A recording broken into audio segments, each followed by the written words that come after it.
विद्या परमस्ते सूर्यग्रहणम कार्यकाले समुत्पन्ने नसा विद्या न तद्गुणम।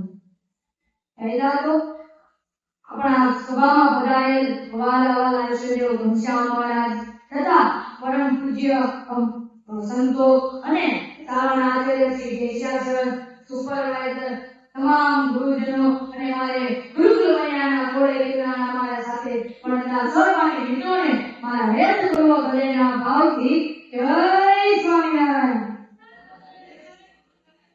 આજે આપણે એ વિષય પર વાત કરી છે કે જે આપણે પ્રાથમિક વિભાગમાં કરી ચૂક્યા છીએ। હા, આજે આપણે સૌ ભેગા થયા છીએ તે ગૌરવ લેવા જેવી વાત છે કે આપણા પ્રાથમિક વિભાગમાં સેશનમાં આપણે ખૂબ જ મજા માણી, ખૂબ જ આનંદ મેળવ્યો અને ગૌરવ લેવા જેવી વાત છે કે ગુરુકુળ જેવી પાવન ધરતી, ગુરુકુળ એવી પાવન ધરતીમાં આપણે અભ્યાસ કરી રહ્યા છીએ।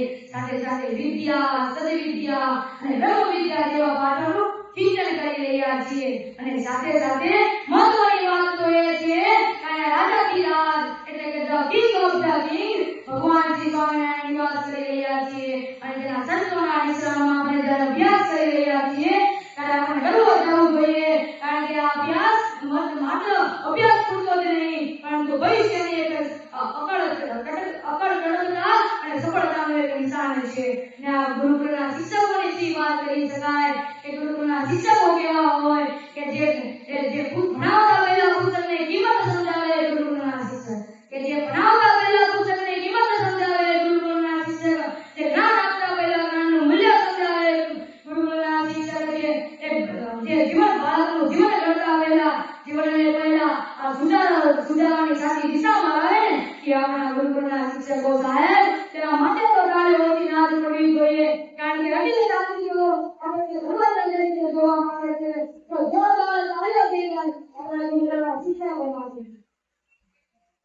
અને હા, આ ગુરુકુળના શિક્ષકો પછી મને એક વાત યાદ આવે છે કે શ્રીજી મહારાજે પોતાના દ્રષ્ટાંતમાં કહ્યું હતું કે એક વખત શિક્ષક પોતાના ગામના લોકોને શિક્ષકનું મહત્વ સમજાવવા માંગતા હતા। ત્યારબાદ તેને ગંગી લીધી અને તેને પાણીમાં નાખી, તે તરત જ ડૂબી ગઈ। ત્યારબાદ તેને એક લાકડાનો ટુકડો લીધો, તેને પાણીમાં નાખ્યું, તે તરવા લાગ્યું। ત્યારબાદ તેને ફરીથી ગીલીને ઉપાડી અને લાકડાની ટુકડા સાથે હથોડી વડે છોડી। ત્યારબાદ તેને ફરીથી પાણીમાં નાખ્યો અને અનોખું જોવા મળ્યું કે લાકડાના ટુકડા સાથે પણ ગીલી પણ કરવા લાગી।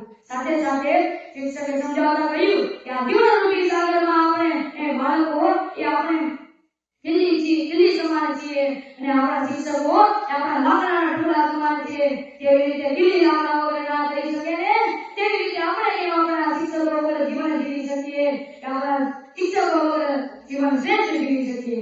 અને હા, આ ગુરુકુળના શિક્ષકોની વાત કરીએ કે ગુરુકુળ એટલે કે એવું ધામ કે જેના શિક્ષકો રળિયામણા હોય જ છે, સાથે સાથે તેના સંતો, બાળકો અને વિદ્યાર્થીઓ પણ સફળતાપૂર્વક ગુરુકુળનું નામ રોશન કરે છે। અને સાથે સાથે ધરતી कहती है अमर कहता है सबका यही तराना है, कि धरती कहती है अमर कहता है सबका यही तराना है, गुरु जी से ही हमारा यहाँ रोशन हुआ जमाना है, गुरु जी से ही हमारा यहाँ रोशन हुआ जमाना है। ने हाँ, जिंदगी की राह में आओ पर ક્યારે નહીં મળે કે ગુરુકુળમાં જીવવા મળશે। અને હા, આપણા જીવનમાં જો અમૂલ્ય અવસર મળ્યો હોય તે આપણા પારણામાં અને આપણા ગુરુકુળમાં। અને સાથે સાથે આ ગુરુકુળમાં આપણને જગતને સમજવાના અને તેને કારકિર્દી ઘડવાના, સાથે સાથે નાના સપનાઓથી મોટા સપનાથી સફળતા મેળવવાના હવે સમય થઈ રહ્યો છે અને આ નાના સપનાઓથી હવે મોટા સપનાઓ તરફ આગળ વધી રહ્યા છીએ। ત્યારે આપણા ગુરુકુળના આ શિક્ષકો કે જે આપણા અનેક સોપાનોને પૂર્ણ કરીને આ સ્પર્ધાત્મક દુનિયામાં અનેક સ્પર્ધાઓ કરીને આપણા ગુરુકુળની અંદર સ્પર્ધા આપણા વ્યક્તિત્વને બહાર કાઢીને અને આપણા બાળકોને અનિચ્છનીય સફળતા પૂરી પાડે છે। તો ગુરુકુળના શિક્ષકો, સંતો અને ભગવાન શ્રી સ્વામિનારાયણ કે જે આપણી માટે આટલી મહેનત કરી રહ્યા છે તો તેના માટે જોરદાર તાળીઓ થઈ જાય।